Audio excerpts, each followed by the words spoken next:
بسم اللہ الرحمن الرحیم۔ اللہم صلی علی سیدنا مولانا محمد وبارک وسلم وصلی علیہ۔ سلطان صلاح الدین ایوبی کے زمانے میں ایک یہودی عورت تھی جو اسلام پر ریسرچ کر رہی تھی۔ اس نے اسلام کے بارے میں بہت کچھ سیکھا، بہت کچھ پڑھا۔ ایک سوال جس کا جواب اسے کسی سے نہ ملا وہ یہ تھا کہ آخر خنزیر کے گوشت میں ایسی کیا برائی ہے جس کی وجہ سے خنزیر کا گوشت کھانا اسلام میں حرام قرار دیا گیا ہے۔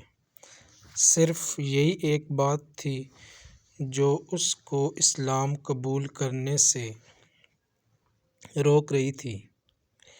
اپنے اس سوال کا جواب حاصل کرنے کے لیے وہ سلطان صلاح الدین ایوبی کے دربار میں پہنچ گئی اور عرض کیا، سلطان معظم، میں نے اسلام کے بارے میں بہت کچھ پڑھا ہے اور بہت کچھ سیکھا ہے، حتیٰ کہ میں اس جگہ پر آ کھڑی ہوئی ہوں کہ اسلام قبول کر لوں، لیکن ایک بات جو مجھے اسلام قبول کرنے سے روک رہی ہے اور وہ بات یہ ہے کہ اسلام خنزیر کا گوشت کھانے سے کیوں منع کرتا ہے۔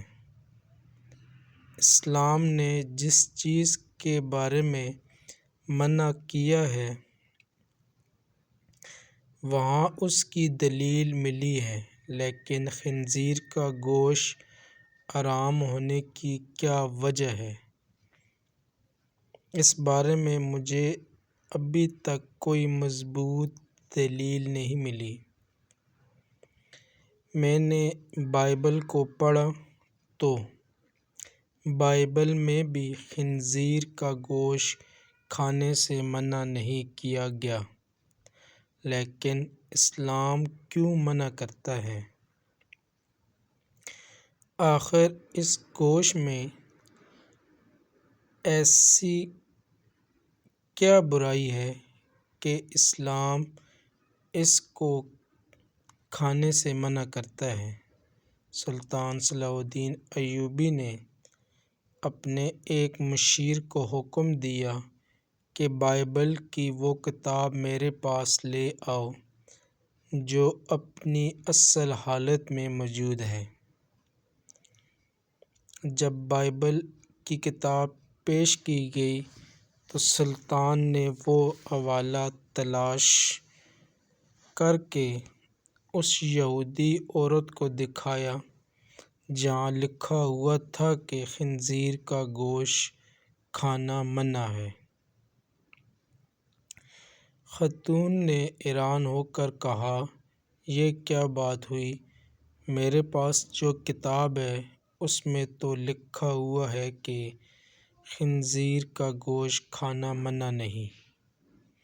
یہ سن کر سلطان صلاح الدین ایوبی نے جواب دیا، مجھے ترس آتا ہے تمہارے ان لکھاریوں پر جنہوں نے اپنی عیاشیوں کے لیے اس پاک کتاب کو اپنے لفظوں سے تبدیل کر دیا۔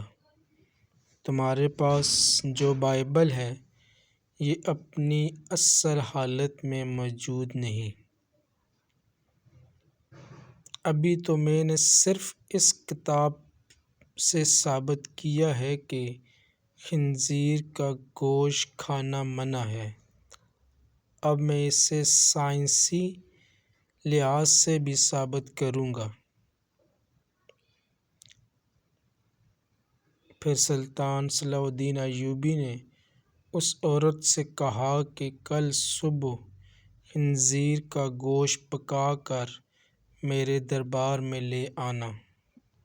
دوسرے دن اس عورت نے خنزیر کا پکا ہوا گوشت سلطان صلاح الدین ایوبی کی خدمت میں پیش کر دیا۔ سلطان صلاح الدین ایوبی نے اس کو کرات سے دیکھتے ہوئے کہا کہ اب اس کی بوٹی کے 2 حصے کرو۔ خاتون نے جب چھری سے بوٹی کے 2 حصے کیے تو درمیان میں سے گوشت کچا تھا۔ سلطان صلاح الدین ایوبی نے اس خاتون سے کہا کیا تم نے اس گوشت کو اچھی طرح پکایا نہیں؟ تو وہ کہنے لگی سلطان معظم میں نے تو اس کو بہت اچھی طرح سے پکایا ہے۔ تو سلطان صلاح الدین ایوبی نے کہا کہ اب تمہاری سمجھ میں یہ بات آ گئی ہوگی کہ یہ حرام گوشت ہے، اس سے جتنی بھی اچھی طرح پکایا جائے یہ درمیان میں کچا رہ جاتا ہے،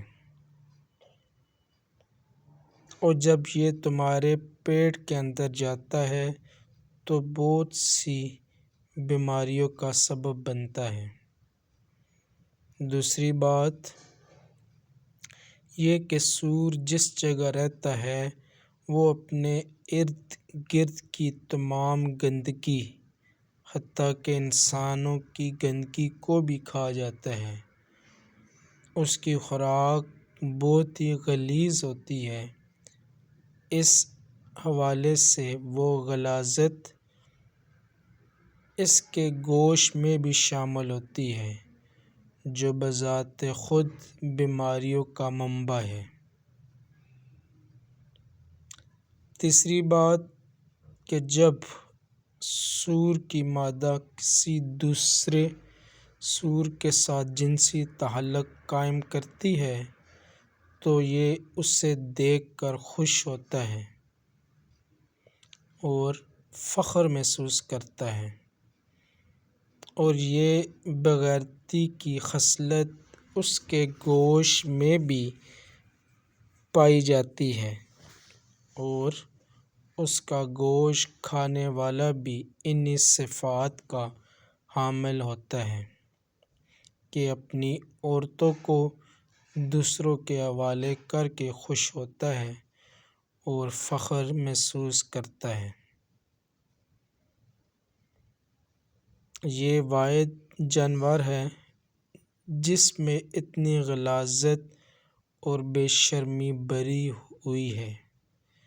جب آپ ایسے جانور کا گوشت کھائیں گے جس کی بنیاد غلاظت سے بھری ہوئی ہے تو وہ آپ کو کیا فائدہ دے گی؟ یہ بات سن کر یہودی عورت سلطان صلاح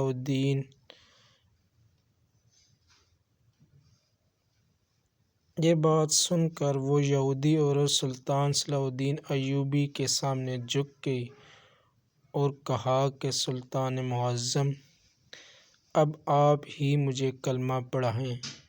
سلطان صلاح الدین ایوبی رحمۃ اللہ علیہ نے اس عورت کو کلمہ پڑھایا اور تمام دربار اللہ اکبر کے بلند نعروں سے گونج اٹھا۔